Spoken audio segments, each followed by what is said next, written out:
TGL's first season ended earlier this week when the Atlanta Drive franchise won the league's inaugural championship on an insane 18-foot putt from Billy Horschel. The indoor, tech-enabled golf league, co-founded by Tiger Woods and Rory McIlroy, had its ups and downs in year one, and everyone seems to have a hot take on whether or not this league will be successful long-term. Now, you guys already know where I stand on this issue. I am a fan of the league and think TGL is one of the most undervalued properties in sports, even though its parent company has raised hundreds of millions of dollars. But rather than just sharing my opinion, I want to walk you through my thought process, including helpful data points and some additional context. Let's start with TV viewership, because everyone knows media rights are how most sports leagues make the majority of their revenue. TGL's first regular season averaged 513,000 viewers on ESPN platforms, with a total audience of 19.3 million viewers. That number might seem small to people who are used to reading the NFL's press releases, with viewership numbers of 30 million, 40 million, 50 million, and so on. But 500,000 viewers per match in year one is a pretty solid number for TGL. TGL's most popular matches averaged around 1 million viewers, while the least viewed match had 160,000 viewers on ESPN2.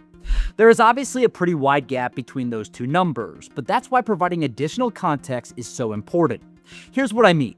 The top-line viewership number for TGL is misleading because, number one, TGL's matches rotated between ESPN and ESPN2. And number two, TGL's condensed schedule forced some matches to the early afternoon window of 3 p.m. Eastern Time, including a triple header that started at an even earlier 1 p.m. Eastern Time start on President's Day. The difference between ESPN and ESPN2 might not sound like a big deal to a lot of people, but it can have a pretty sizable effect on overall viewership numbers. ESPN is a far more popular channel, somewhere in the top 10 most popular channels. So while 300,000 viewers might not be a home run for them, it is for their sister network ESPN2, which is a far less popular channel. That's why the best way to compare viewership metric is by analyzing what ESPN would have to put in TGL's place if they hadn't have bought these rights. In this case, that's an easy question to answer because all we have to do is look at what they were playing last year on television at this time. When you compare TGL matches to what ESPN showed in that same time slot a year prior, TGL's viewership numbers were 21% higher. And it's not like TGL was competing against pickleball and cornhole matches. Most of these slots were previously filled with men's college basketball and NHL games. ESPN is happy with that outcome, but it gets even better when you consider that ESPN is reportedly paying TGL less than $10 million to broadcast Season 1. Think of this as sort of a marketing play. In the same way that Formula One gave ESPN its broadcast rights for free in 2017, TGL's low annual fee to start reduces the risk for ESPN, while also providing TGL the best chance of success through marketing and distribution. Because no matter what some people may tell you, ESPN isn't dead yet, and they still have a massive audience that TGL can take advantage of. Speaking of Formula One, I actually think that is an excellent comparison for TGL long term. The global aspect of F1 is obviously a little bit different, but if you solely look at the US, ESPN pays Formula One about $90 million annually to broadcast 24 events that average around 1 million viewers each race, depending on the time and location of that weekend's Grand Prix. But there is also one huge difference. It's tough for ESPN to make that $90 million back because they don't show any commercials during F1 races. Instead, ESPN chooses to have the entire race sponsored by Mercedes, with a small logo in the top right-hand corner. This, of course, is a critical difference because while TGL averages fewer viewers than Formula One, the league has infinitely more advertising opportunities integrated within it because of commercials. TGL also has dozens of international TV deals that will become more valuable over time, and every broadcast network will want its younger demographic. This year, for instance, the median viewer age for TGL was 51.4 years old. That makes TGL the second youngest sports league behind the NBA at 50 years old and significantly younger than the PGA Tour's median age of 63. We could also talk about how TGL secured blue-chip sponsors like SoFi or Genesis or Best Buy. TGL performed exceptionally well on social media this year too, with 123 million impressions across platforms. The players genuinely seemed to enjoy it, often talking trash with each other and laughing at bad shots into the giant simulator. And the arena was constantly full of celebrities, including Serena Williams, Eli Manning, Josh Allen, DJ Khaled, David Ortiz, and perhaps the most random celebrity sighting of them all, Celine Dion. We'll see what happens with a potential deal between the PGA Tour and Saudi Arabia-backed Live Golf. Although I don't expect that to change much. The same people who invested in the PGA Tour last year through Strategic Sports Group, I'm talking about Arthur Blank, Steve Cohen, and John Henry, those guys also own TGL teams. So they aren't going to do anything to jeopardize those investments. And the PGA Tour is also incentivized for TGL to become more popular, as they own a decently sized 18% minority stake in the league.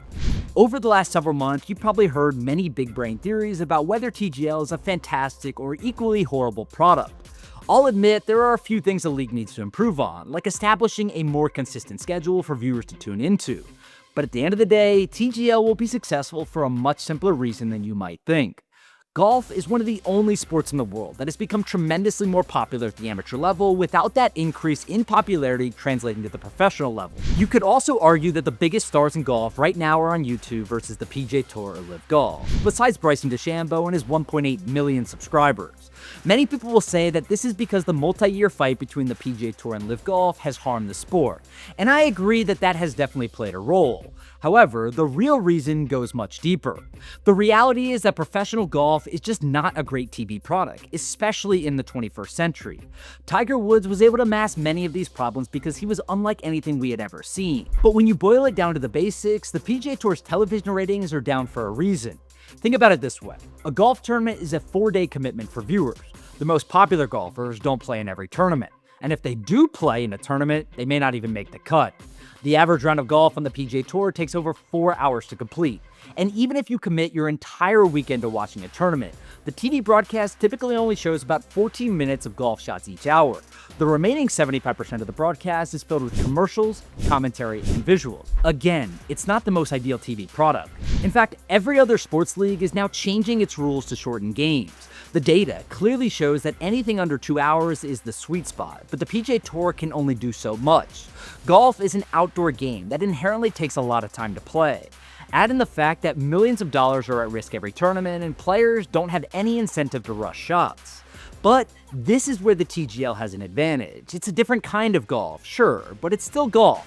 Every match takes less than 2 hours, and there is a shot clock to speed things along. The betting component can be massive given the format, and the players being mic'd up almost guarantees weekly viral social media clips for the league and its TV partners. Innovative rules like the hammer and the crazy simulator holes also add a unique component to TGL matches.